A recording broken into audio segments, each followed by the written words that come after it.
Assalamualaikum warahmatullahi wabarakatuh.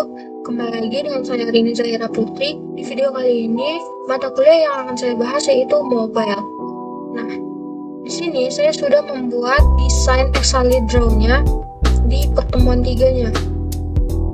Yang ini pertemuan 2 untuk minggu kemarin, dan sekarang yaitu di pertemuan 3. Nah, masuk ke zona pertama.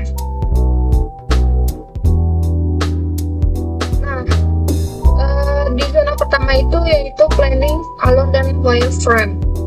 Nah, di planningnya yang pertama saya mencari referensi Figma-nya. Nah, referensi desain Figma mobile yang aku pilih itu Resodus Gaming. Warnanya merah dan tampilannya seperti ini di Figma. Ini adalah Figma-nya dari Resodus Gaming ini. Nah, yang aku ambil itu cuma 2 ini. Nah, lanjut yang kedua yaitu bikin halaman login dan punya input email, username, password, dan tombol sign-nya. Nah, ini di template-nya udah ada ya, email, password, dan tombol sign-nya. Nah, lalu nambahin logo Resodus. Nah, ini ada. Setelah itu ada tipografi and styling, menerapkan custom font. Yang aku pakai itu di sini font Popin untuk welcome back-nya dan semuanya. Untuk judul app dan deskripsi selamat datang, serta memastikan warna sesuai dengan desain Figma. Nah, di sini aku di sini template dari Figma-nya itu warna merah, jadi aku membuat desainnya juga merah sesuai dengan yang di template. Lalu yang keempat itu ada instant navigation, bikin logika biar kalau tombol login diklik, aplikasi otomatis pindah ke activity baru, yaitu halaman welcome success. Nah, nanti ketika udah diisi email dan passwordnya, nah kita klik sign in. Nah, ntar masuk ke halaman suksesnya. Lanjut welcome UI switching, itu desain halaman welcome. Nah, ini halaman welcome-nya. Nah, lalu ada view bending, memastikan project ini menerapkan view bending biar ngoding pakai ID komponen UI lebih bersih dan rapi. Nah, lanjut ke flowchart-nya. Insert ketik email and password, lalu klik sign in. Nah, sistem akan cek apakah inputan kosong. Maksudnya kosong itu udah diisi atau belum emailnya ini. Nah, kalau kosong dia akan muncul post peringatan isi email dulu. Nah, jika terisi dia akan pindah ke halaman sukses yang halaman ini. Nah, selanjutnya saya akan masuk ke zona kedua, yaitu bedah kode. Nah, yang pertama kode yang saya perlihatkan yaitu ada di scroll view. Nah, scroll view ini untuk apa sih? Scroll view ini agar jika layarnya kecil atau pas platform muncul, halamannya bisa di scroll ke bawah dan nggak berantakan gitu. Nah, selanjutnya ada di edit text. Nah, ini ada add plus ID / add username. Nah, ini kotak untuk ngetik email, ID-nya harus jelas. Nah, itu add username itu supaya nanti gampang dipanggil sama si kode ini. Nah, selanjutnya ada di button, ada di add ID / btn login. Nah, ini itu untuk tombol sign in merah Resodus. Ini pemicu utama untuk pindah halaman. Nah, jika kita klik sign in, dia akan pindah dari si ini, login ini. Nah, lanjut ke ini, ada view binding sama dengan true. Nah, ini kalau dikasih false dia nggak akan bisa. Nah, jadi kita harus bikin view. Ini itu langkah untuk mengaktifkan view bindingnya. Jadi gunanya Android Studio otomatis membuat kelas binding untuk setiap file XML yang kita buat. Nah, selanjutnya ada di ini. Nih, ada di pertemuan 2 main activity kita bikin false. Nah, kalau kita bikin true, karena kita di pertemuan sekarang itu pertemuan 3, jadi kalau di pertemuan 2 kemarin true, dibikin jadi false untuk di pertemuan 3, karena yang pertemuan 3-nya yang harus dibikin true. Jadi ini krusial ya. Jadi setiap bikin halaman baru kayak success activity tadi, wajib hukumnya diabsen di dalam manifest. Kalau lupa naruh kode ini, pas tombol login dipencet, aplikasi bakal langsung close begitu. Nah, selanjutnya ada di kode ini, override fun. Nah, di binding.btn login ada di set on click listener. Nah, ini itu inti untuk perintah tombol agar dia jalan gitu kodenya. Nah, lanjut ke yang ini, file pindah ke success sama dengan android.content.intent, package content sama dengan this class sama dengan success activity class Java. Nah, ini itu kalau tadi ini tombol untuk ngejalaninnya. Nah, kalau yang ini itu bisa dianggap kayak tiketnya gitu untuk kita pindah ke halaman selanjutnya. Nah, selanjutnya ini ada start activity, intent sama dengan pindah ke success. Nah, ini baru deh kita beneran berangkat naik pesawat itu, maksudnya naik pesawat si file tadi. Nah, si start activity-nya ini kita udah berangkat gitu maksudnya ke halaman yang selanjutnya. Nah, selanjutnya ini ada private let init var binding activity login binding. Nah, ini itu pesan tempat dulu buat variabel binding yang bakal nampung semua komponen UI kita. Nah, selanjutnya ini ada binding activity login binding .invent layout in Flutter.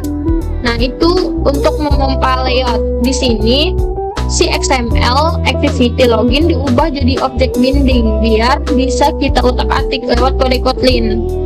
Nah, selanjutnya ada di bawahnya set content view binding.root. Itu kita nggak perlu manggil air layout activity login lagi. Nah, itu kan cara yang lumayan ribet ya, kayak satu-satu gitu.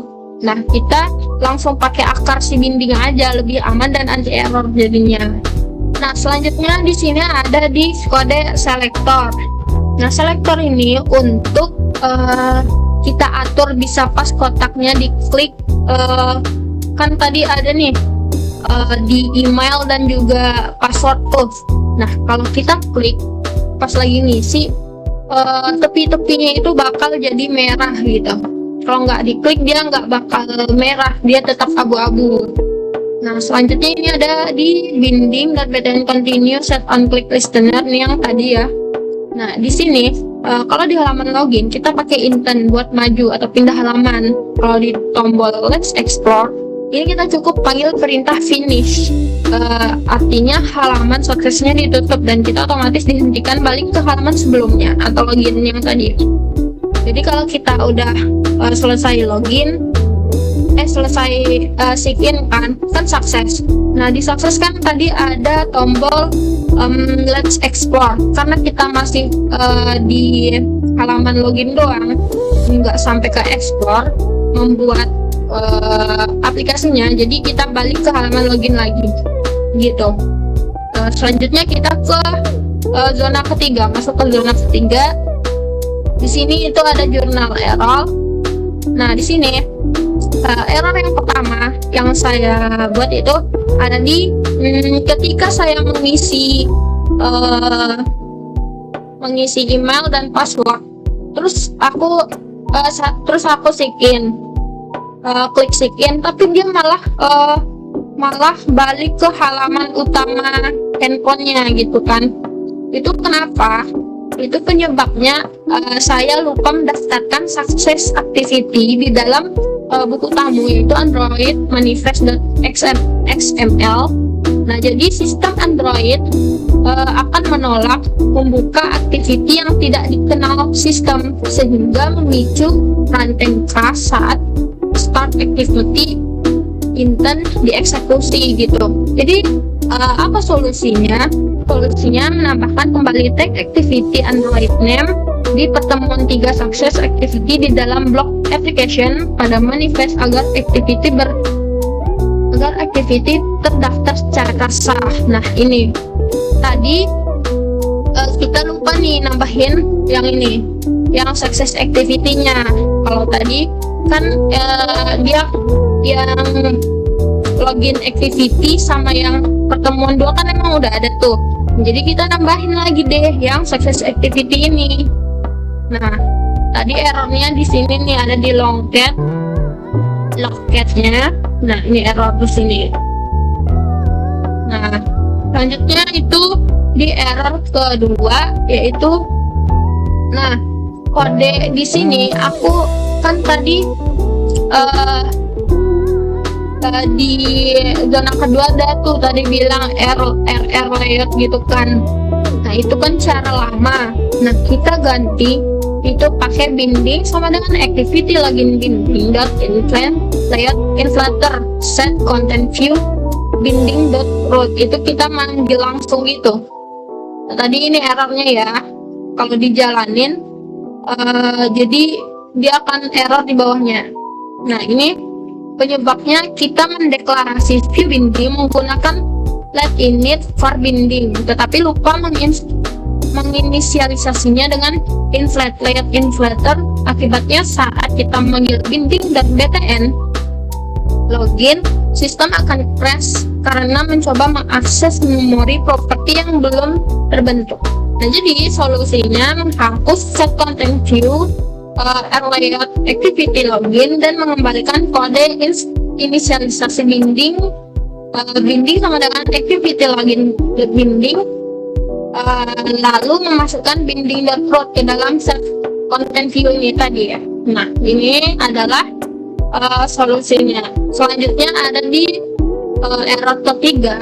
Nah, di error ketiga ini desainnya berantakan. Nah, di sini penyebabnya hilangnya atribut Android orientation pada linear layout. Secara default, Android akan menangkap linear layout memiliki orientasi horizontal berjejer ke samping. Akibatnya komponen gambar dan teks yang dimensinya besar akan saling mendesak ke kanan, terpotong layar atau tumpang tindih merusak hierarki layar. Jadi solusinya menambahkan kembali atribut Android orientation vertikal di dalam teks linear layout agar komponen disusun rapi dari atas ke bawah. Nah, ini harus kita tambahkan kode Android orientation sama dengan vertikal ini. Nah, mungkin itu aja di zona ketiganya. Saya akan masuk ke GitHub-nya. Nah, di GitHub ini saya sudah ngekode gitnya.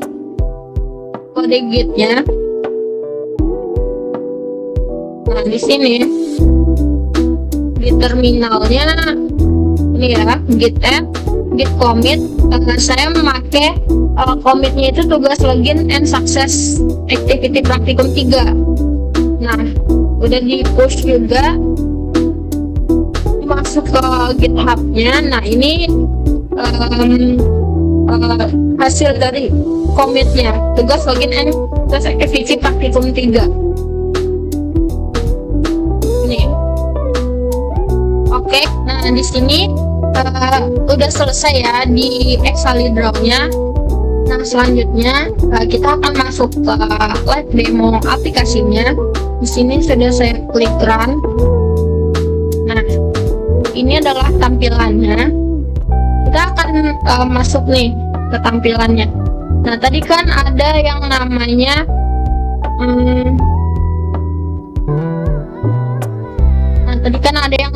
ini nih untuk selektor ini. Selektor ini tadi gunanya untuk membuat stroke pada aplikasinya ini di garis di kotak-kotak abu-abu ini, kalau kita klik gitu kan, nah dia akan ada stroke warna merah. Kita akan isi emailnya dulu, karena kalau nggak diisi dia nggak bakal bisa kita sign in. Nah, lanjut passwordnya. Nah, di sini kita juga bisa klik ini ya. Nah, lanjut ke sign in. Nah, setelah kita sign in, dia akan muncul ke halaman sukses. Nah, ini bentuk halaman suksesnya. Yay, login successful. You will be moved to home screen right now. Enjoy the picture. Kalau kita klik Let's Explore, dia akan balik lagi ke halaman login, karena kita belum masuk ke halaman explore-nya, masih di halaman login ya. Nah, sudah mendemo live aplikasinya. Lanjut kita masuk ke demo kodenya. Nah, scroll view ini tadi gunanya kalau misalkan kita pakai ada keyboard gitu kan, kita akan scroll ke bawah tuh.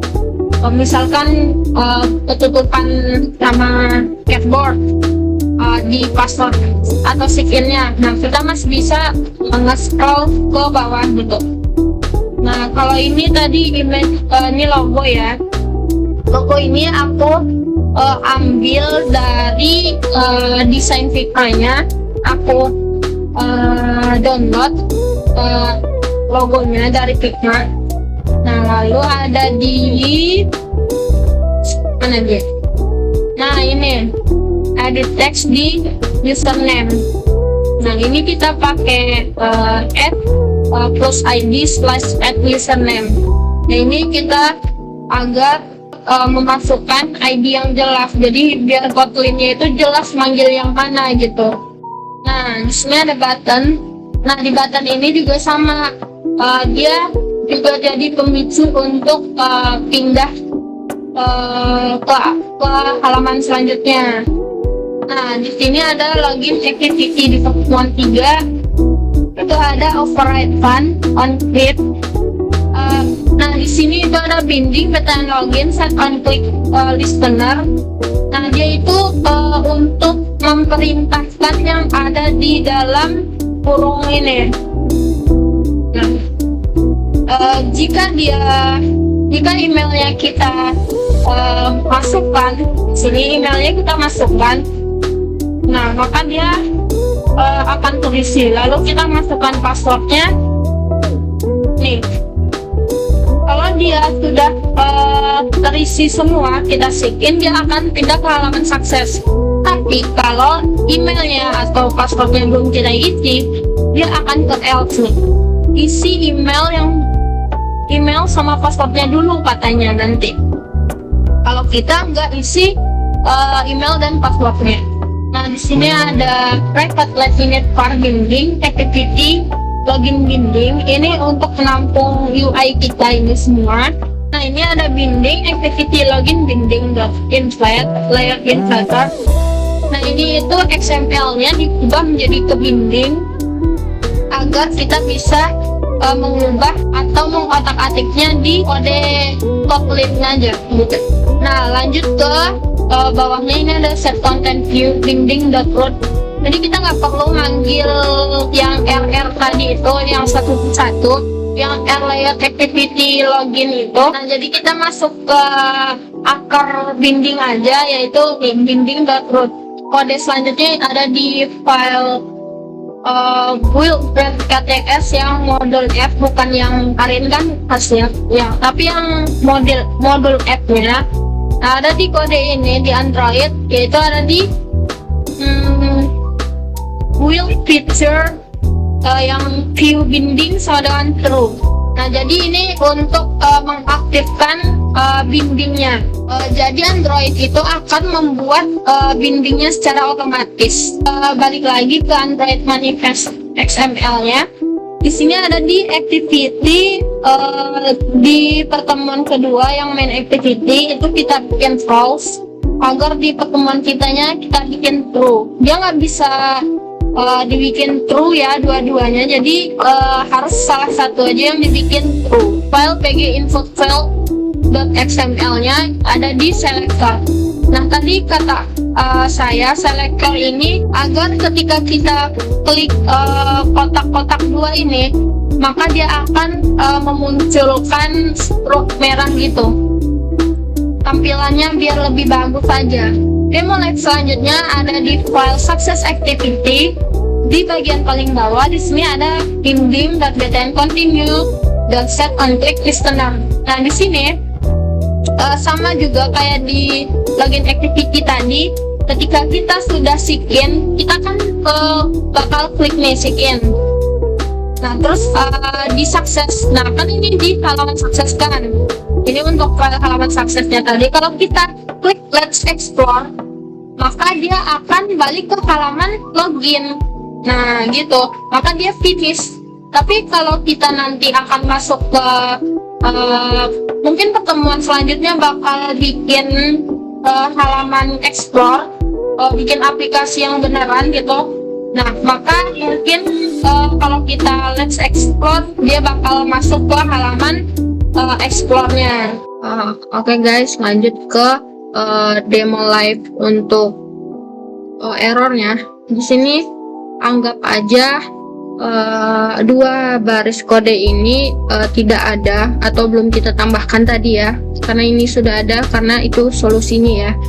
Nah, anggap ini belum ada, kita run dulu. Nah, maka di sini di loketnya ini, nah di loketnya akan terjadi error nih. Mana dia? Kita ulang aja. Nah, dia akan error nih.